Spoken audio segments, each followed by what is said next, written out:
كنت من فترة نزلت فيديو عن كارت التلدا ونكستا وكليفر، وكنت اتكلمت عن تلدا شوية في فيديو تاني لوحده. كنت بقول فيه ان البلان البريميوم مش مستاهلة ان انت تدفع عليها فلوس، ولا ان هي تستحق الرقم اللي احنا ندفع عليه، وكان 50 جنيه في الشهر، يعني في السنة 600 جنيه. لكن انا في الفيديو ده بصراحة هتكلم وانا رقبتي قد السمسمة، واقول لقد تسرعنا بالحكم على تلدا، لانهم نزلوا كارت جديد تاني اسمه تلدا بلس. وده شكل الكارت، مش عارف.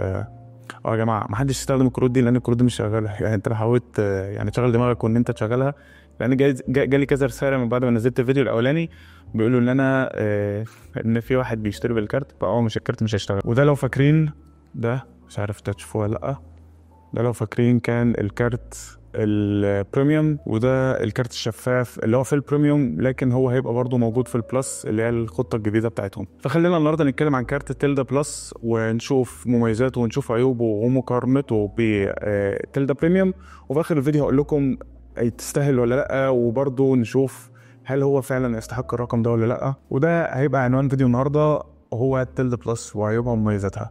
فخلينا نبدأ الفيديو. انا مصطفى ودي سوري، فيلا بينا. يلا بينا.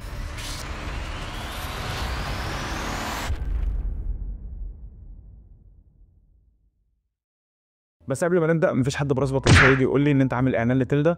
يا جماعه، لو انا عامل اعلان مش هتكسف اقول او هخاف اقول، لا هقول انا عامل اعلان والفيديو ده برعايه كذا وكذا وكذا. انا نفسي اقولها والله لاي شركه تانية عايزه تيجي تعمل لي دعايه او ان هي تعمل عندي اعلان، لكن مفيش فيديو من الفيديوهات اللي انا هعملها في المستقبل حتى لو اعلان هقول ان هي اعلان، لكن لو مش اعلان هتلاقيني بطلع اقول ريفيو زي ده سواء حلو او وحش. فخلينا نبدا. قبل ما نهبط نقول ان كل الكلام ده رايي الشخصي، مش لازم تمشي بيه، وبرضه في نفس الوقت مش لازم تكون معارضه.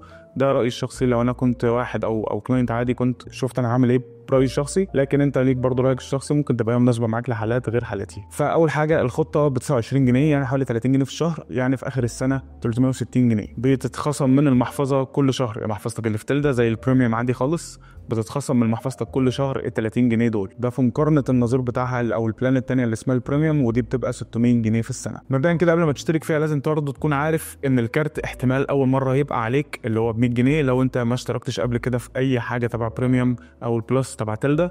الكارت اول مره هيبقى عليك، وسعر الكارت 100 جنيه زائد توصيله حوالي 29 جنيه او 30 جنيه حاجه كده برضه، واول شهر بتدفعه مقدم وهو 29 جنيه، والكارت بيجي لك في خلال 5 ل 10 ايام. انا جالي في 4 ايام بصراحه وقت ما كنت بشترك في البريميوم بتاعها. بس البلس برضه شايف عنها كتير، برضه هيجي لك في نفس المواعيد. لكن احتمال مع بعض الناس تشوف ان كارت البلس هيبقى ببلاش بالنسبه لهم، يعني برضه بحكم ان هم اول كارت يطلعوه كده في تلدا، فهم بيدوا له الكارت ببلاش، ولما يجي يتجدد على حسب بقى مع التجديد الاكسبيري ديت بتاع الكارت، او لو ضاع منك بتدفع 100 جنيه على الكارت اللي بعده. وزي ما قلت قبل كده بيطلع لك الكارت الشفاف ده.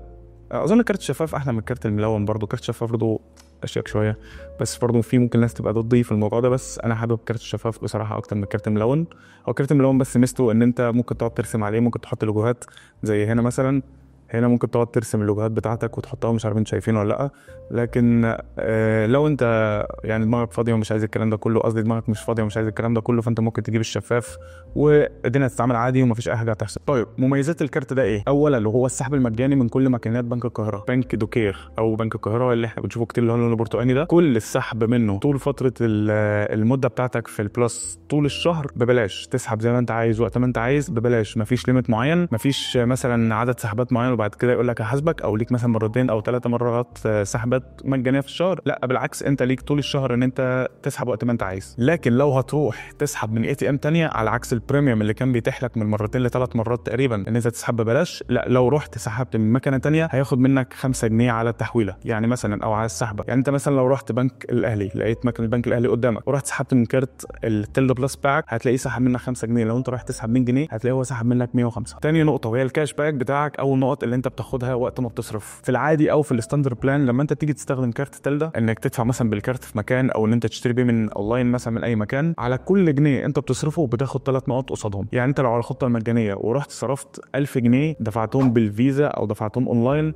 في مكان معين، في مطعم مثلا دفعت 1000 جنيه بكارت تلدا، فانت بتاخد 3000 نقطه. طب في البلس برضو على نفس المثال، لو انت رايح تدفع ال1000 جنيه دي في نفس المطعم بس انت على البريميوم او على البلس، فالنقط دي بتتغير. في البلس انت بتاخد 50% زياده، يعني بدل ما كنت هتاخد زي الستاندرد بلان على كل جنيه 3 نقط، لا انت هتاخد على كل جنيه 4 نقط ونص، يعني ال 1000 جنيه يعملوا لك 4500 نقطه. ثالث نقطه معانا وهي الخانات او السبيسز. بصوا عشان ما يكونش الموضوع صعب بالنسبه لكم، السبيسز دي عامله شبه الحصاله. كمثال انت حاطط فلوس على جنب عشان انت رايح المصيف او عايز تشتري موبايل جديد، فانت عملت خانه للمصيف وعملت خانه للموبايل الجديد وبتحوش فيهم كل شهر. كل شهر مثلا تقول انا هحط 100 جنيه في الخانه بتاعه الموبايل و100 جنيه ثانيه في خانه السفريه، او 100 جنيه او 500 جنيه في خانه السفريه، على حسب انت بتعرف تجيب اخرك كام في الشهر. فالخانات دي انت ما بتاخدش عليها فايده ولا اي حاجه، بس انت برضو بتحط الفلوس دي في جنب بعيد عن النظر قدامك عشان ما تصرفش منها كتير. تقدر تسحب الفلوس دي برضه في اي وقت، مفيش اي مشكله، لكن العموم عاملين السبيس دي عشان تقدر تقسم حاجه زي الماني مانجمنت في ابلكيشن واحد، تقدر انت تكون الدنيا سهله بالنسبه لك. فخطه البلس تديك 3 سبيسز انت ممكن تعمل فيهم اللي انت عايزه، وكل ده طبعا في ابلكيشن واحد ومترتب كل حاجه تبع فلوسك. انت ممكن تقسم كل حاجه زي ما انت عايز جوه الابلكيشن. برضه من الابلكيشنز اللي انا بحبها هو ابلكيشن تلدا، رغم ان في ناس انا كتير قلت لهم بلاش كارت تلدا، لكن كارت تلدا برضه مربوط بالابلكيشن بتاع تلدا اللي انا بحبه. شكله مترتب بسيط، ستريت تو ذا بوينت على طول، مش لازم انت تقعد تتوه بقى وتشوف هنا وتروح هنا وتروح هناك، لا كل حاجه بضغطه واحده. وزي ما قلت لكم قبل كده في الفيديو اللي فات اللي ما شافوش بتاع كارت تلدا بتاع البريميوم او بتاع مقارنات الكروت اللي انا كنت عملتهم قبل كده، كان نيكستا وتلدا وكليفر. ليميت السحب وليميت الايداع وليميت الحساب كل حاجه زي ما هي في الحسابات اللي فاتت، زي برضو الفيديو اللي فات. وهو حد السحب اليوم بتاعك 30000 جنيه، وحد التحويلات بتاعك في اليوم 60000 جنيه، وحد التحويلات الشهريه هو برضو 200000 جنيه بدل 60000 جنيه. يعني مثلا في اليوم 60000 جنيه، لكن انت عندك في اخر الشهر لازم يكون الليميت بتاعك 200000 جنيه. ورصيد الحساب الاخر او الماكسيمم بالانس بتاعتك لازم تكون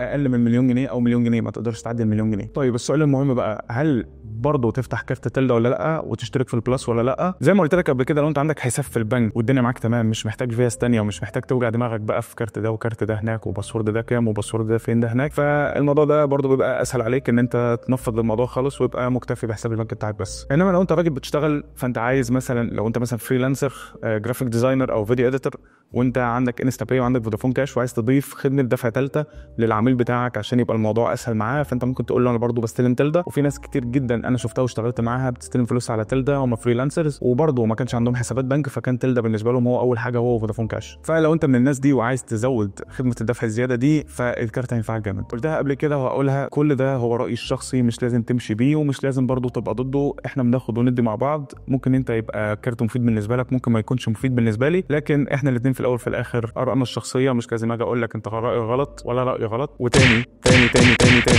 ده مش اعلان ممول، والله العظيم ده اعلان ممول. انا لو هعمل اعلان ممول ولا يا جماعه الفيديو ده برعايه كذا وهطير وهزيد بقى في الفيديو كله، انما ده مش اعلان ممول. انا بدي ريفيو عشان الناس ما تجربش، لا تشوف على طول الفيديو وتحكم من الفيديو هي عايزه تخش حاجه زي دي ولا لا. فشوفوا اللي يناسبكم، هل هو هينفعكم ولا لا، قولوا لي رايكم في كومنتات، انا بشوف كل الكومنتس وبرد عليها كلها. وما تنسوش قبل ما الفيديو يخلص تعملوا لايك وشير، لان الكلام ده بينفعني انا، ولان المحتوى المجاني برضه، فانت مش هتخسر حاجه لما تيجي تعمل شير وتعمل لايك وتعمل كومنت. ولو مش عامل سبسكرايب ما تنساش تعمل سبسكرايب وتفعل جرس التنبيهات عشان يجيلك كل جديد. وبس الفيديو النهارده خلص، يا رب تكونوا بخير. الفيديوهات الجايه برضه ممكن هنتكلم برضه غالبا الاسبوع الجاي هنزل كل فيديو كل جمعه الساعه 8، بس الفتره الجايه هيبقى في ضغط فيديوهات جامد، وفي عشان برضه بحضر الكورس للي اشترك في الكورس ولسه ما نزلش منه حاجه، فانا فاكرك ومش ناسيك. انا بحضر دلوقتي اوضه تانية عشان اعمل فيها الكورس، عشان يبقى الموضوع اسهل للناس ان هي تقدر تتعامل، واسهل ليا ان انا بعمل ابلود بدل ما اقعد ارتب في كل حاجه واحط كل حاجه تانية مكان التانية. هيبقى في اوضه تانية معموله للكورس، انا بنزل عليها الكورس. القناه بتاعت التليجرام جاهزه، الناس لسه بتشترك فيها. لو انت ما تعرفش حاجه عن الكورس فانت ممكن تكلمني وانا اشرح لك كل حاجه، ولو انت عارف عايز تشترك هتلاقي اللينك بتاعي في الديسكربشن هنا، او في البايو على التيك توك، او في البايو عندي على الانستجرام. ولو عايزتوا اي حاجه كلموني على طول، انا مش بتاخر عن حد في الكلام. واشوفكم على خير الفيديو الجاي. السلام عليكم.